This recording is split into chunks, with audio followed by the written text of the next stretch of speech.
All right. Good morning, everyone, and thank you for joining us for today's Urban Ag Hour.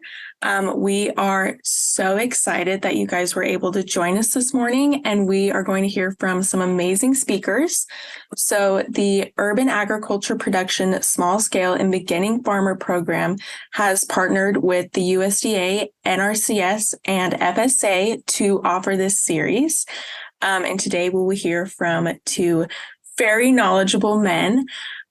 Parker Filer, who is the local food purchasing program coordinator with Pinnacle Prevention, and Colton Hernandez, who is the agricultural specialist with FSA. Again, I just wanted to thank you all for allowing this opportunity to come speak on our Urban Ag Hour. So after we hear from both speakers, we will have an open Q&A. You guys are more than welcome to send your questions in the chat. We might have a little bit of extra time, so our speakers may answer some questions as they're presenting. And then at the end, you guys are also more than welcome to unmute yourselves and ask your questions, or you can also just send them in the chat and I will ask them for you. I will now hand it over to Parker, and I will let him take it away from here. Yeah, wonderful. Well, thank you so much, Tiffany, and thank you, Colleen, both for the invitation and facilitating today. As Tiffany mentioned, my name is Parker Filer. I currently work at Pinnacle Prevention, which some of you may or may not be familiar with. They're a Chandler-based nonprofit organization coming up on 10 years of food systems advocacy. And I was just hired on in February of this year to manage the program I'm excited to tell you about called Purchase Local Arizona. So let me see if I can sort my screens and throw up some pictures for you. Can everyone see that? Everyone see that? Okay, yes. Wonderful. Well, so as I mentioned, Purchase Local AZ is a brand new program we're offering at Pinnacle Prevention, and it's what's known as a farm to food assistance program. So I'm hoping that you all as participants here this morning in the Urban Ag Hour might be behind some operations or have some peers that would be interested in a program that's really designed to promote food chain and food system resilience and small producers in Arizona by creating new markets and connecting you with nonprofits that are feeding people in Arizona.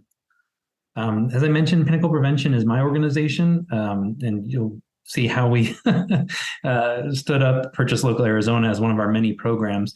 But we primarily focus on food systems programming, consultations, technical assistance, and advocacy, promoting just healthy food systems and opportunities for joyful movement. So we're having a webinar this morning on smart growth, thinking about all the ways we can make our economy and food system more equitable and sustainable. We support, if you can see in the bottom there, the Double Up Food Bucks program, SNAP and WIC benefit redemption at grocery stores and farmers markets statewide. We have a little in-house grant program called Seeds to Grow, where we offer small infrastructure grants for producers, farmers. So that might be something worth joining our newsletter to stay apprised of. We usually open that in the spring. We participate in the Arizona Farm to School Network, and you can just see a list here. This is a screenshot. The sunset there is a screenshot of our webpage where you can learn more about our work. But as I mentioned, I'm managing the Purchase Local Arizona program, which is our newest one as of this year. And just to provide you some context, it's funded by the USDA Ag Marketing Service, AMS at the USDA, and it's funded with American Rescue Plan Act money, so COVID relief dollars. They awarded all 50 states and 27 tribal governments. So in Arizona, those funds are being administered by the Department of Economic Services, who basically tapped Pinnacle Prevention and the Arizona Food Bank Network to co-administer those funds. So I'm here talking about our program at Pinnacle Prevention through which we're administering these funds. I know it's a little bit of alphabet soup, but I got some pictures here to try to help provide context. But as I mentioned briefly at the top, the aim of these local food purchase assistance dollars from the USDA is to do two things: promote a local food chain resiliency and support local producers, and get that food to people who need it in rural, remote, and underserved parts of the country. which in Arizona, we have lots of rural, remote counties and places. So in a nutshell, just really simplified, the USDA has two pots of money in play over the next 2 years, the LFPA program, which funds Purchase Local Arizona, and then LFS, which is being routed through the Department of Education. I don't want to talk about that too much, but on our website, we're hosting space with them, so you can learn about both of those streams on our website. But essentially, there's all these players currently, the Farm to School Network, my organization at Pinnacle Prevention, the Arizona Food Bank Network, that are funneling these administering these USDA dollars in the state to support local food procurement and producers such as yourselves. I've already mentioned this a few times now, so I won't linger on it. But the idea is really, while we have these funds in the state, we can create new market opportunities for producers, guaranteeing a fair market price for your produce. And in my first 9 months in the role at this new program, I've found that a lot of farmers are already doing this, working with community members and nonprofits, food pantries in their communities. So this is just a way to formalize and support those efforts, or to cultivate new relationships. But it's also been particularly helpful, I think, to very small producers that have participated to date, just promoting their farm and products, maybe to partners that have been there the whole time in your community, but just didn't know you were there.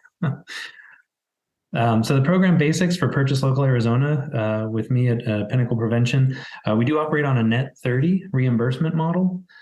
We have two funding windows, usually October and March. So we just completed our October window, but before you know it, March will be here. So during this off season, this winter period, I'm an open book. Y'all can shoot me an email, a text, see my schedule online and reserve a spot to meet, and we can huddle up in preparation for the next funding window in March. But basically, there is a 30-day reimbursement model. We would draft a contract, a project proposal, and anticipate, a certain number of food deliveries or, a bulk purchase to be doled out at a schedule with your community partner, and then move towards drafting an agreement and executing on it. When we ask that projects be spec'd to wrap up within 12 months of the funding date. We are capping projects next spring at $25,000 max. So that's just another income stream to maybe help pad income you might be getting already from contracts you have with restaurants, grocery stores, farmers markets you participate in. And again, that's really the intent of these funds, is to help shore up local food system, shorten supply chains and shore up resiliency. Eligible products, it must be Arizona grown produce. We are doing eggs with Pinnacle Prevention. If you have any meat producers, we're not yet purchasing meat at Pinnacle Prevention, but we can definitely connect you with our partners at the Arizona Food Bank Network who are purchasing meat and administering the other part of this USDA funding. It does include some value-added products. So if you have like salad kits or minimally processed Arizona-grown produce, that could be included. And again, we're trying to do two things over the 2 years that we have funding left in this program. We want to be building directories of food producers and nonprofit partners. So if you don't have someone in mind as a community organization or a nonprofit you might want to work with, I can help you find folks in your area that are possible distribution partners to receive, and then get that food to people that can need it, use it, and appreciate it. So far this year, I've got over 100 responses. Me and the Arizona Food Bank Network have received over 100 inquiries. Me personally, for Purchase Local Arizona at Pinnacle Prevention, I've funded 43 contracts with an average of about $25,000, but some have been as small as $1,200, and some have been up to our project award max. We evaluate the proposals we receive based on eligibility, of course. These are USDA dollars, so we want to make sure I'm being a good steward of the funds. But also, we want to consider the impact on the farm, on your operation or your nonprofit, and the food system as a whole. We want to consider geography, bearing in mind that the purpose of the funds is to support food chain, local food systems. So we want to look at all counties, reach these funds as far as we can. Currently, we're prioritizing applications or proposals from counties such as Apache, Graham, Greeley, Navajo, Santa Cruz, and you can find this all on our website or just reach out to me anytime. Again, this USDA funding does prioritize farmers or operators who identify as belonging to a socially disadvantaged group. And you can read the USDA's definition of that also in our FAQs on our website. Just sharing some program stats in the time I have with you this morning. So far, year to date, we've engaged about 71 community organizations and various nonprofits on the receiving end of our local produce. We've, between myself and Arizona Food Bank Network, our programs have used these USDA funds to engage over 165 individual farmers and aggregators, like CSAs, folks that offer that service to the producers. And we've purchased over 123 different crops. This is, drilling down to the variety level, but we set a pretty modest goal for ourselves and we've blown it out of the water in terms of like the variety of Arizona grown produce that we are lifting up and highlighting, spotlighting. So we've dispersed over $500,000 already since these USDA funds came into the state and into our programs in March. And there's just with this October round of funding I completed last month, there's more committed in contract. So we're trying to really marshal these funds and get them put to work in our communities.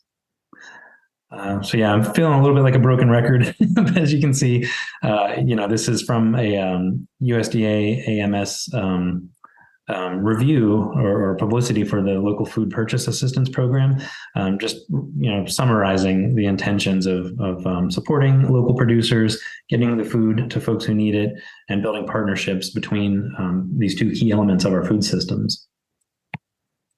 So here's some photos from the year thus far. You can see there's lots of different formats projects can take. I have contracts directly with small producers like Mazette up in the corner here, who's based in Phoenix. In her third year of growing, tried onions for the first time, and I think this contract helped her have some assurance that these onions would have a market, would find a home, and she could cut her teeth getting some experience with a new crop. Here's a producer up in Yavapai County. Here's a organization serving Native Americans. They got free food bags, so that helps their bottom line as a nonprofit, and also integrate some fresh local seasonal produce into their programming. This is just a really simplistic visual. We're going to improve our mapping, but you can see we really are trying to get the funds out as far as possible across all 114,000 square miles of Arizona and each of our 15 counties. So this is just progress to date. The next steps, our program website is purchaselocalaz.org. And as I mentioned there, you'll see links to my program, Purchase Local AZ, as well as the Friends of the Farm program at Arizona Food Bank Network and the Arizona Department of Education and their Try It Local program. So all of us are kind of rallying or aggregating our programs to promote local food procurement under this Purchase Local AZ website. And then you can link to each of our programs. We have interest forms there. So if you're a farmer interested in this, or if you're a nonprofit, or if you want to share this with folks in your network that might be interested, we have different interest forms just so you can basically raise your hand. We'll reach out in a week or two at the outside to learn more about your operation and your goals. And assess program, complementarity. Maybe you're not a great fit for my program. Maybe I'm out of money at the time, but we've got, all of us under this one intake website. So like I said, we'll have a conversation. And then for me at Purchase Local Arizona, as I mentioned, our next funding window will be March, and we'll have the application process on our website in March. You and I can certainly meet before then to discuss anything you want. But then that funding window, that application period will be open the whole month of March. And the reason we're doing October and March, 2 funding windows per year is to try to catch people again across that wild geography and topography that is our state. So hopefully, you're thinking ahead about who you might partner with, what products, what crops they can use, what food preferences their clients have. Hopefully it's a good fit, a win-win. something that's not logistically fraught for you to get to them and make the deliveries or coordinate the deliveries. But also that in those 2 windows, you can anticipate, oh, I'm going to have this in the ground starting in March. And so it'll be ready to harvest this summer. So I'm going to want that contract. I'm going to go for the March funding window. So yeah, the very last thing, there's my email address, there's our website again, and I'm happy to connect anytime. Like I say, there's a link in my email signature, and I'll share it with Tiffany and Colleen, so you can just see my schedule and reserve a time to meet if you like. I think I'm a little ahead of schedule, but that's all I got, Tiffany.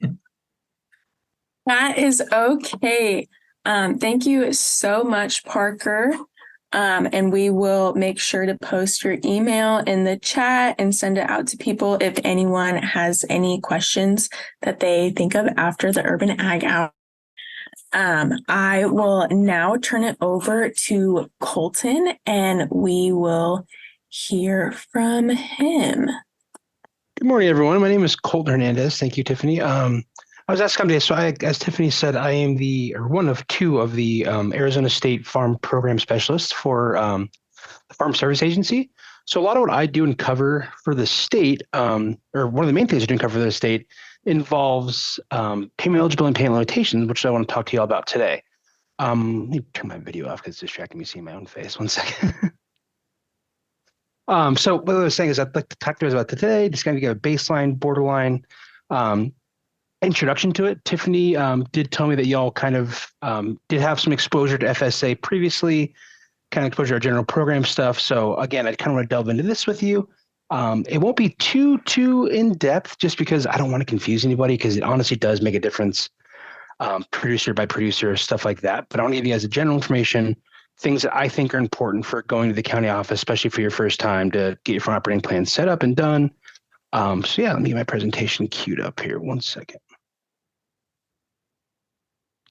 And also, I will say that I am a big proponent of interaction during these things. So if y'all have any questions for me, if you need me to slow down or go in more depth in that, please just go ahead and stop me. I don't mind at all.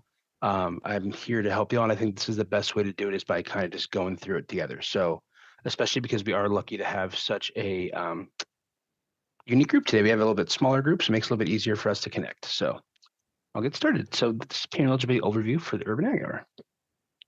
Real quick, again, I know everyone who is aware of who FSA is, but this is our general definition. So the Farm Service Agency is an agency within the United States Department of Agriculture that equitably serves all farmers, ranchers, and agricultural partners through the delivery of effective, efficient agricultural programs for all Americans.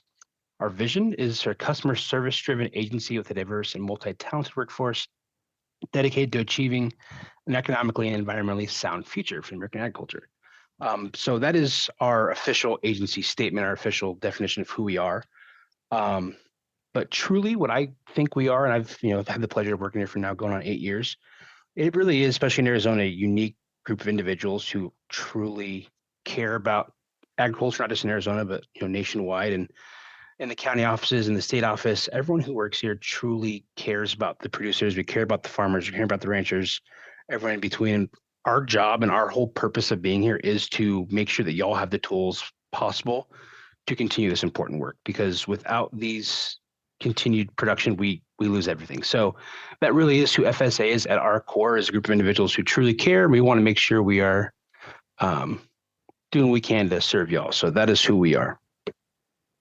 Let's see, next slide. All right, the topics covered today. So it'll be applicable provisions by program, determining your farm operation, capturing your operation data, integrity, record keeping, and acreage reporting.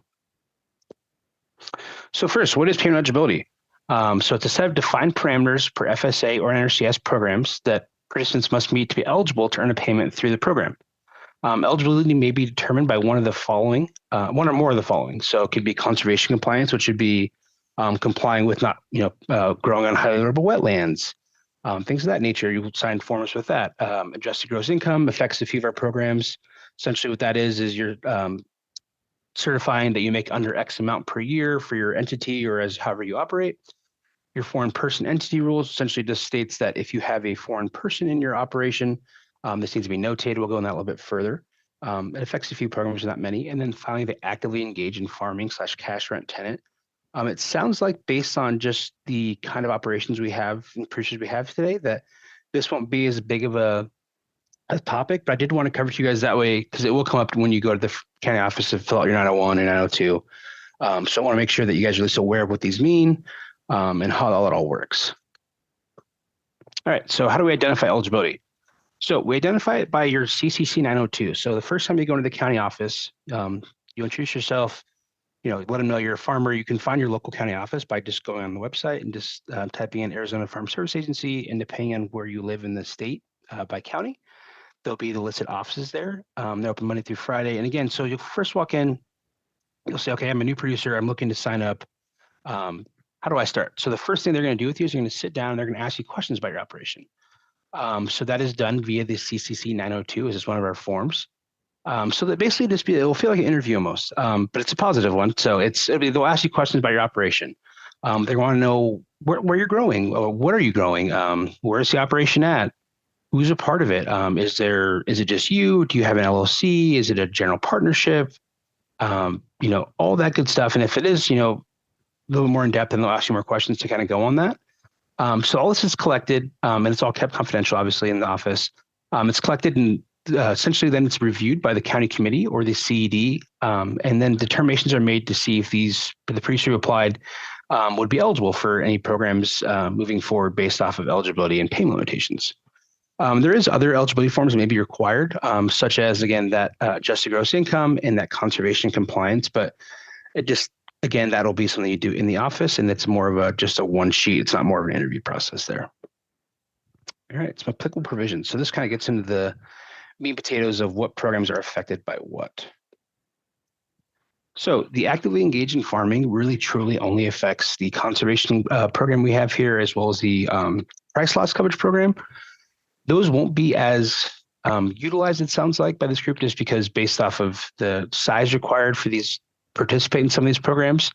But I would say that all the NRCS programs are definitely something this group will look into, as well as ELAP for honey producers, the LIP, which is our livestock indemnity program, which helps producers suffer from losses, natural disasters, stuff like that, due to for animals.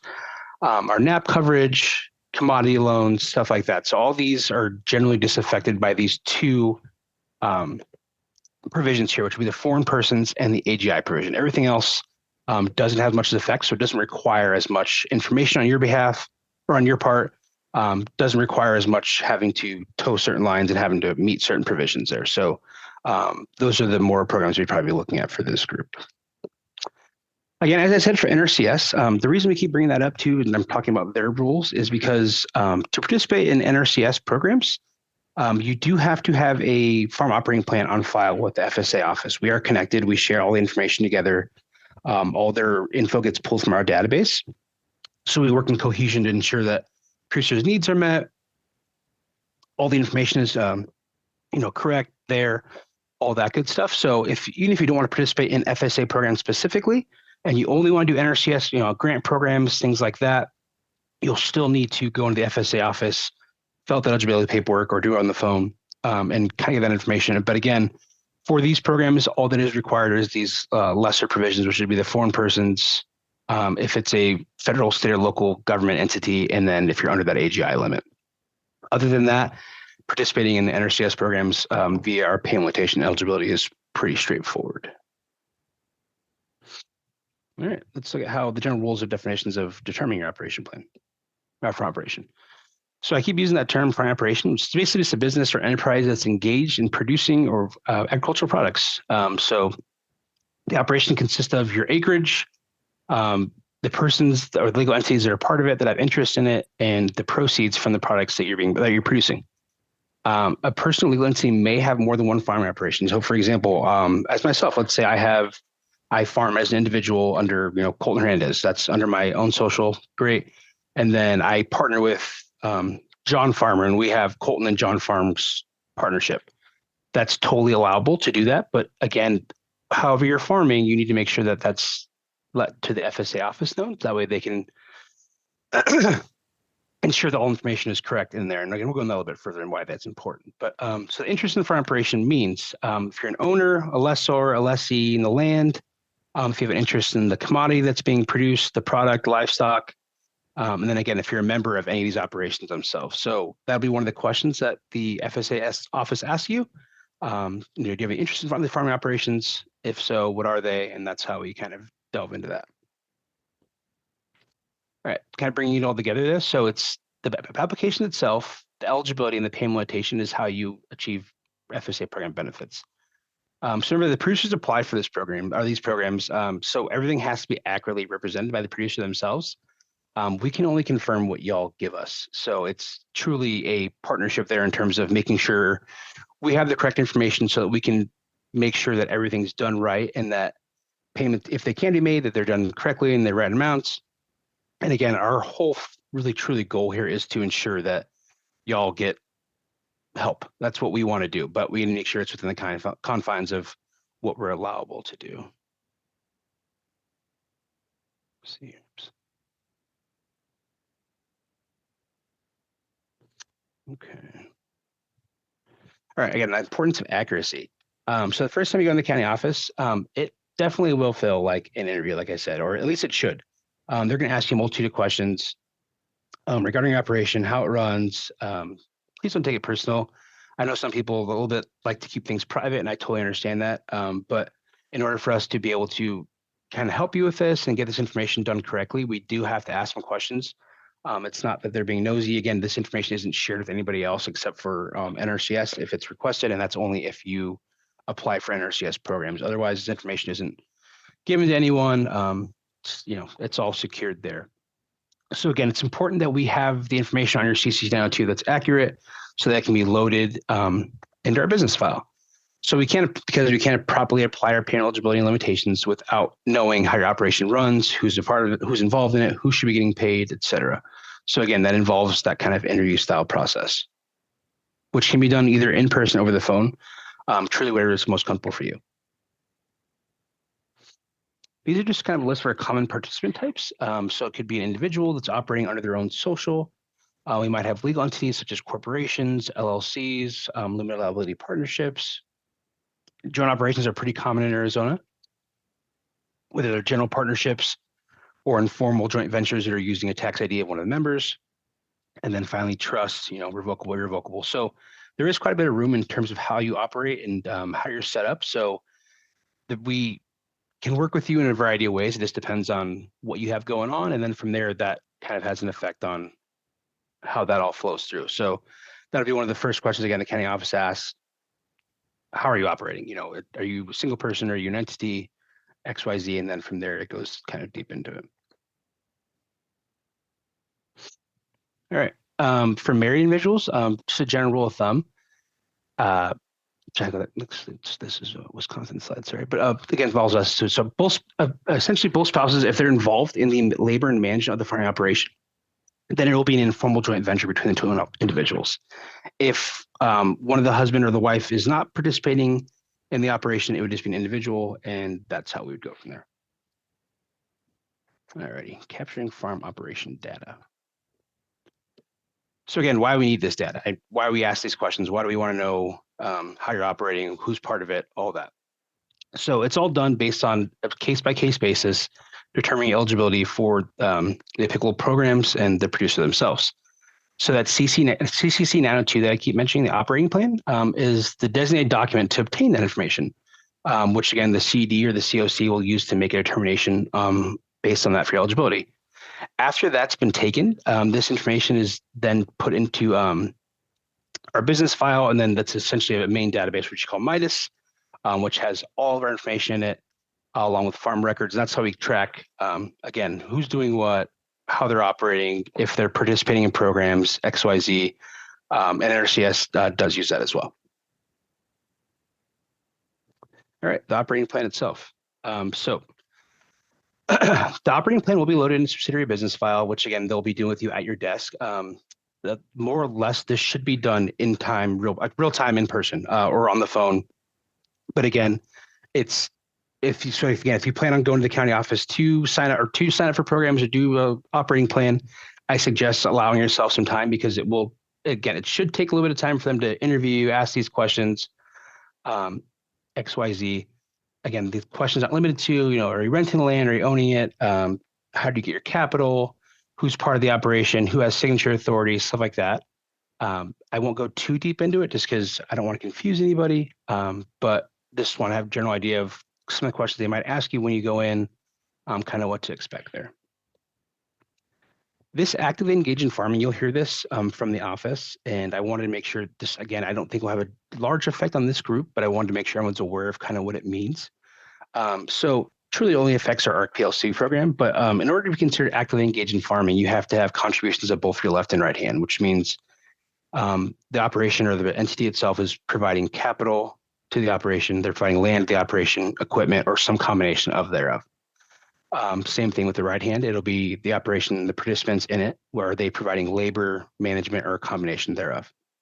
So these will be questions that are asked if you are seeking an actively engaged determination in farming, and that'll be a question that the office asks you. But again, really that's only truly affects if you're looking to apply for a very small amount of our programs. So, all right, and this is kind of how this looks.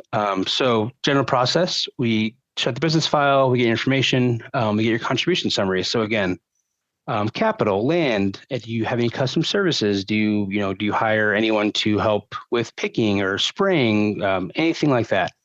Your contributions and management. And then we have a summary, which again lays out essentially everything that we just talked about. Any remarks we put in there, it gets signed, and then we ask you to review it. If you have any other questions or if something looks wrong or incorrect, you say, okay, let's fix it. And if not, then the county office will have you sign it, and then it will be sent to the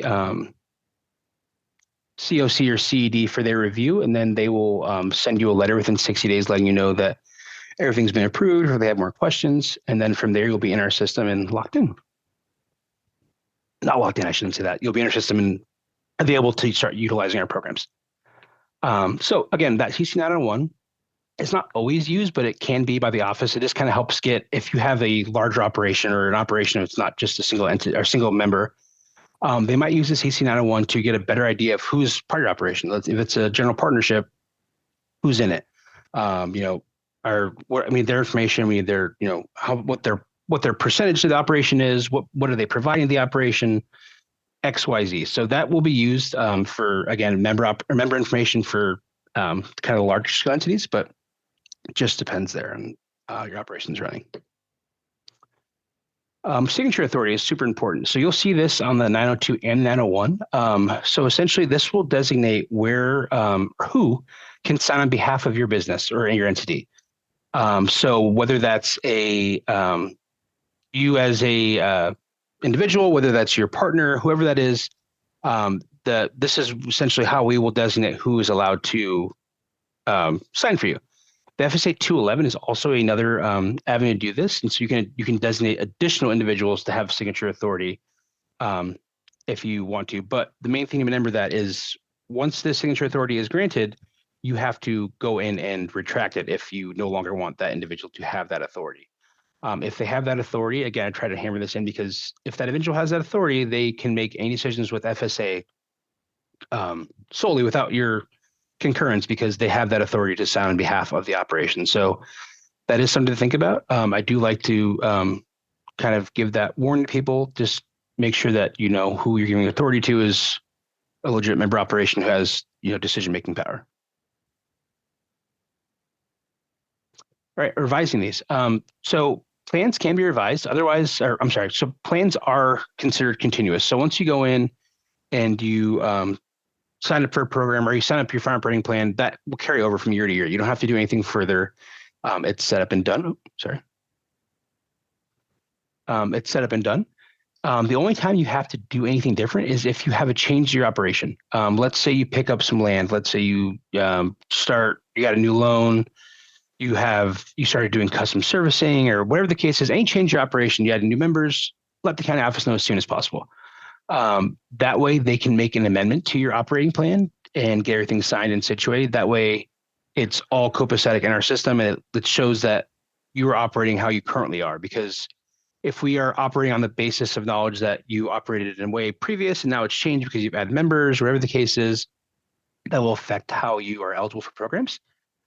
So again, it's always great to have an open line of communication with your county offices. I just can't stress enough how, give them a call and say, hey, I'd like to come in, just even if you want to look everything over and say, I want to look at my NO2 again and make sure everything's correct. If not, that way I can change it, et cetera, et cetera. So again, highly, highly recommend keeping that open line of communication. So there'll be additional scrutiny for any changes or revisions that are done after June 1st too. That's the thing to remember, is that if you have a change, you want to submit that change before June 1st. It can be done after, but it will, they might ask some little more questions about it. It might take a little bit harder to get determined, just because if you're changing right in the middle of the year, it might raise some eyebrows. Not always, but it just sometimes does happen, especially if it's a bigger operation and, payments increase, things of that nature. But again, always keep those open lines of communication with your county office so we can ensure that we are on the same page. All right, a little bit about program integrity. I kind of put these in a disclaimer just because I personally haven't had any issues, but it's always good to, kind of cover this. So discrepancies. If representations are made to the program payment eligibility limitation purposes, for farm programs or whatever the case is, or farm or NRCS, however you operate with FSA as in the program side needs to be the same if you're operating with FSA in the loan side, or if you're operating with NRCS for their programs. So essentially, like what we said about these discrepancies is, however you're operating needs to be consistent across the board. You can't be operating as an individual with FSA for programs and then say, okay, well, now my LLC wants to get a loan. I'm operating as LLC for this part to get a loan for our farm, and then NRCS, I'm actually a joint venture. It has to be all the same. So that's where, again, that we share that information. That information gets pulled from our database to kind of keep that continuity and make sure everything is copacetic across the board. And if there is discrepancies that come up or anything like that, it needs to be resolved immediately. So we'll contact you and say, hey, what's going on? Let's discuss this, XYZ. Scheme, device, or fraud. Again, this isn't meant to be like a downer or scare anybody. In the 8 years I've been here, I think I've only had one issue with this, but this more as a disclaimer. Just do the best you can to be honest with FSA, open line communication with your county office. They're there to assist you, again, with any way they can, anything that comes up. If you made a mistake on something, or whatever the case is, it's better just to try to resolve it as soon as possible, other than trying to cover it up or trying to change things, whatever the case is. It's always better to be upfront and honest with us so we can kind of help you. If there is an issue with scheme or device or fraud being committed, that would be taken to our county committee and then our state committee for review, and then possible disbarment from program participation from 2 to 5 years. It's just something we like to avoid. Again, it's only happened once or twice, I think, in the time I've been here, but it's always just one of those deals that like to cover it. I don't see it being an issue, but one of those deals. Again, scheme and device. So that's acts to consider scheme and device to be concealing information that affects your eligibility, submitting false or erroneous documents, creating fictitious documents or entities, stuff like that. Not super concerned about it. Just want to make sure we cover it. Again, always make sure you're providing as much information to us as possible so that we can kind of help you. Yeah. I'll skip this one because we kind of covered that. On to record keeping. Record keeping is super, super important. I can't stress enough documentation. So, keeping documentation of your required operating plan is crucial. So land leases, tax returns, loan documents, fertilizer logs, anything you do, fuel costs. I recommend keeping a extenuous record because you never know when something might crop up, and no pun intended there, but something might come up and you can turn those receipts and they might be questioned, or whatever the case is. A new program's coming up and they're paying people for XYZ that was done in 2022. And if you don't have the documentation to supply it, then it makes it harder. So always, if you can, if you have the space and the ability, keep your past and current future program records, harvest logs, management logs, stuff like that. Just try to keep as much record as possible. And then also too, again, to submit your updated records to the county office. It's vital that they have that stuff. So even small things that don't seem like it, maybe give them a call and say, hey, we're changing this. Do I need to report that to y'all until you get more comfortable with it? They won't mind, and I promise you it's totally okay. Also, too, I can't see the chat, so I'm not sure if there's any questions going on there, but if there is, please stop me and I can go through that. Well, and we did get a question for access to your presentation. Would you be willing to share it with us afterwards and we can? Yeah, absolutely. Thank you. Yeah, no problem. Okay. All right, and then on to acreage reporting. So I think this has probably been covered with y'all before, but I like to plug this into every presentation because it is so vital. With farm operating plans, the other essentially other leg of to stand on for FSA is reporting your acreage. No matter how big or small, what you're growing, whether it's fallow, if it's planted, report it to the county office. It's just so vital to have that because you just never know. Again, even if you're not participating in programs, you might just be doing only NRCS stuff. Still go report your crop information to FSA because you never know when something might come up. We've had so many things, especially in the last, 5-6 years with different disasters that have happened and everything that we will do retroactive payments on things.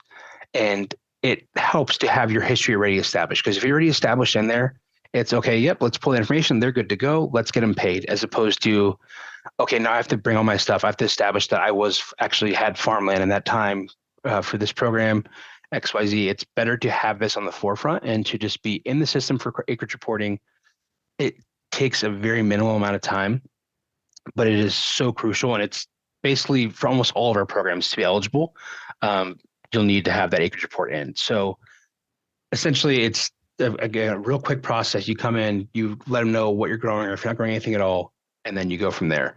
But it's really one of the key cornerstones for FSA is the acreage reporting as well as your farm operating plan. So with those two things, you should be good. And then also too, don't be afraid to ask your county office for questions. If again, they're here to help. And if they can't give you an answer, reach out to me. If I can't find it, I will find someone who can. So again, this whole process for you guys is supposed to be so we can help you. That's our end goal here. So whatever we can do to make that easier and y'all's life better, that's what we want to do.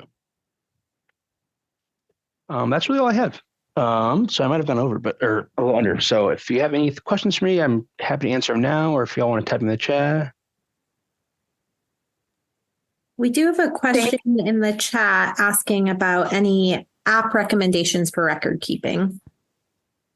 So I don't have any app recommendations for it. Honestly, I've been pretty old school in that sense. It's terrible, but I have like a filing cabinet in my office that's how I keep all my records for. And then we have been moving towards going to like scanning stuff and then saving stuff like on the cloud for just for storage space use if it's not PII. But honestly, I don't have any app recommendations specifically. It's more of just kind of finding a personal record keeping that suits your needs the best. And two, the good thing is once you submit stuff to the county office, once you have a farm operating plan done and created, they will keep records for you too. They'll keep, let's say you submit your loan documents, they'll have that stuff as well. So it's good to have your operating plan done because we'll create a file for you. And each producer who does that has their own file with all their information they give us up to date. So it makes it a little bit easier. Say you misplaced something that you've submitted to us, as long as you've submitted it once, we'll have it. So sorry, I don't have a better answer in terms of like an app for it, but that is what I suggest. It looks like everything grants open right now versus loans. To my knowledge, we don't have any grants open right now. Most of our programs, I wouldn't say they're grants, they're more of like subsidy type stuff, and they are available. It just depends on what you're growing, the size of your operation. If you'd like to reach out to me just personally and kind of give me a little more detail about what you're doing, I can maybe kind of point you in a direction. But as far as just general stuff, we don't have a ton of grants out. NRCS is more of the operation or the side of our agency that does more of the grant stuff. And I can be happy to share some contact information with them too as well, for some people in our state that could give you all some information on what they currently have out and what's going on with that.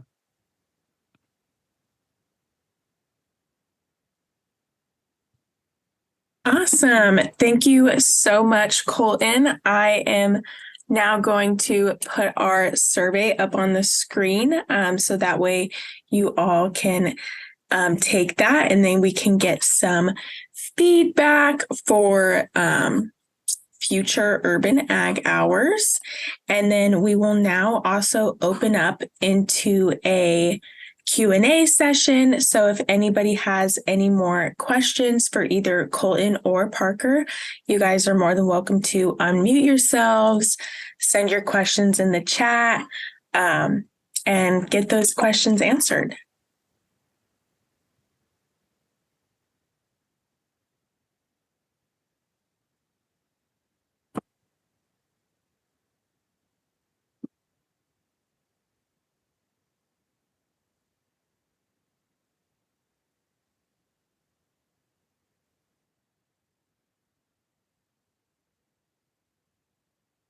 We had two amazing speakers today, and they are just full of knowledge. If anybody thinks of any questions later on after the Urban Ag Hour, you guys are also more than welcome to email them.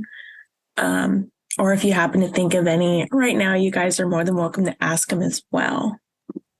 I have a question for Parker. Parker, for producers who are interested in getting involved and getting prepared for March, what are the most important pieces, and are there any specific products that you're more likely to need based on contracts you already have? What should producers be thinking about in terms of types of products and food safety plans, pesticide safety training, anything like that folks should prepare ahead of March for you? Yeah, no, thanks so much, Colleen. That's a really good question. That actually surfaces two pretty important things I didn't mention. And one is that we do ask to see, your food safety plan. There's no, third-party audit required, but we do want to know, how you plan on harvesting, processing, storing the crops. In terms of what's eligible, like I say, as long as it's Arizona grown, it's highly accommodating. So, done everything from onions to dates to duck eggs. So yeah, I think it's most important that there's just a good amount of coordination between you as the food producer and the nonprofit or community partner that you plan to work with. Because I don't ever touch the food. I just sit here behind my computer, receive your invoices and pay for the food. So yeah, it really is up to you all to figure out logistics that are going to work for the nonprofit with any existing feeding program they have on a schedule that dovetails with your harvest schedule. And so that you're not, losing money on the deal. I don't want anyone working for this grant. I really do want the grant to work for you and help further your farming operations. Because again, that's the goal, is to make the food system more resilient across our state. And so I can't pay for payroll or labor. It really is tied to the food cost. But having said that, if it's important or necessary to help get that food to the partner for distribution, and it requires you to pay for some cold storage or delivery fee, you can roll that up into your food cost. And so we can have that conversation between now and March if you're planning on applying. Thanks, Colleen. And then, does Purchase Local Arizona have any templates they provide for food safety plans? And do you require that farms participating have a farm number or register with the Arizona Department of Ag? So yeah, another great question. We don't require a farm number. However, DBA or some demonstrated, capacity, I guess, as a food producer. We work really closely with the Arizona Food Bank Network and their Friends of the Farm program. So if anyone on the call or watching the recording has engaged with that program or learned about them, we've kind of modeled our contract and our food safety plan requirements off of what they require, for food producers to supply the food banks. Well, if that concludes our Q&A session, I just wanted to thank everybody for attending this month's Urban Ag Hour. We hope to see you for next month's Urban Ag Hour on December 13th, starting at 10 a.m. The Eventbrite for that will be posted shortly. Here is the survey up on our screen for all of those that want to take the survey. And that will conclude this month's Urban Ag Hour. And we just thank you guys so much for attending.